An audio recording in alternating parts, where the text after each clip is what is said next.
Probably one of the number 2 issues we see with bikes that come into the shops on a daily basis are either tight or worn out chains. This is kind of a dangerous situation in a couple of reasons. If your chain is too loose, it's going to rub on your swing arm, it's going to bounce, it's going to hit things, and then it can also come off the sprockets. On the flip side of that, if your chain is too tight, what it does is it limits the travel of your suspension. As your suspension moves up and down, your chain gets tighter and looser. You want to have about 1 inch to 1.25 inches of play in the center of the chain underneath. That will allow your suspension full travel without the chain becoming too tight. As your suspension travels down, that chain tightens up. Eventually the chain won't let the suspension travel anymore. Then you've got nothing to take up any of the bumps or anything except for the tires, and it causes some accidents. Other problem with a worn out chain or a maladjusted chain is they tend to break. I've personally had that experience. It's not one you want. So let's talk about taking care of your chain, cleaning it, lubing it. Most of us have seen the YouTube video and the pictures of the kid missing his fingers because he decided to lube and clean his chain with the engine running in gear. Let's not do that. That's a bad deal. When we're going to take care of our chain, we're going to put it up on a rear stand. If you don't have a rear stand, go down to a shop, have them do it. You know, there's one way to do this stuff, and it's the right way. Put the bike on a rear stand. First thing we want to do is spin the tire and inspect our chain. You watch down here, you can see that the chain has pretty constant travel on it. And what you'll see as you spin your tire, or your rear wheel, you'll see this chain tighten up where the tight spots are, and then it'll go really loose, and then it'll do the same as the tight spots hit the sprocket. That's a dead giveaway that your chain's worn out and needs to be replaced. It can also be a good sign that you need to replace your sprockets. We tend to do them both at the same time. I don't like to put a new chain on old sprockets, vice versa. Another thing you can watch for on these when you're looking at this is you look down the line of your chain, spin your wheel, make sure that your sprockets are straight, that your chain's not moving back and forth on them. Pretty easy things to look at just to kind of keep a good eye on the maintenance of your bike and save you from any problems. Now when we clean the chain, there's a lot of different cleaning products on the market. My personal favorite, WD-40, works great. It's an excellent cleaner. It won't dry out the O-rings and seals. I see guys use brake cleaner, carburetor cleaner, things like that, and that'll actually dry out the O-ring seals inside the chain and crack them, and then they come out of the chain. Now your bushings aren't protected from dirt and water and moisture.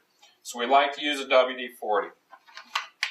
If your chain is really, really dirty, there's products out there like the grunge brush that you can run on the chain, takes all the big chunks and stuff off. If you take care of your chain well, you know, proper maintenance, regular maintenance, you know, you might have to use this once in a while. So, cleaning a chain, real simple. Get some good heavy shop towels or rags, fold it up in a square. I just soak it down really good with WD-40. Really easy. Come down here on the bottom of the sprocket. Just rotate it a little bit.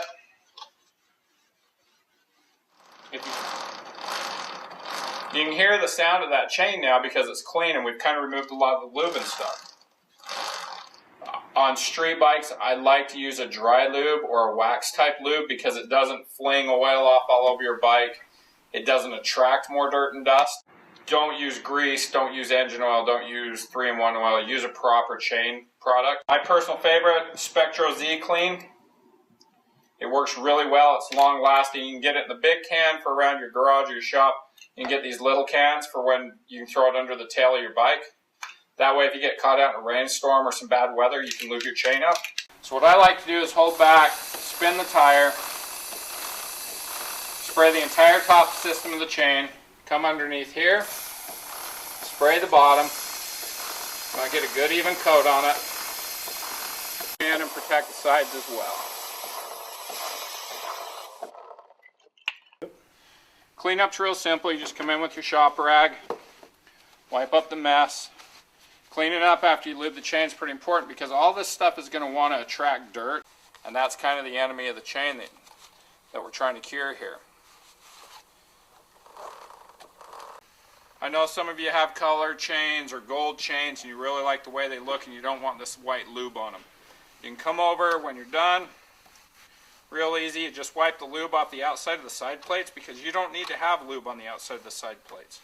This particular kit is a Vortex Racing 520 kit.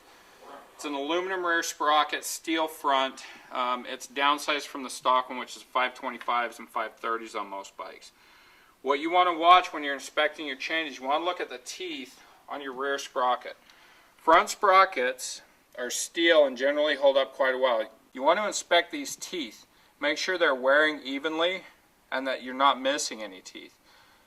Aluminum sprockets, they are what they are. They're amazing, they're lightweight, they're super, but they will wear out a little bit faster than the steel one. If you inspect them and keep an eye on them, they'll last you a long time and keep your chain clean.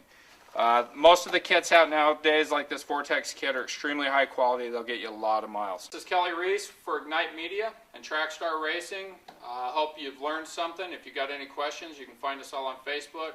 I'm more than happy to ask any questions you got.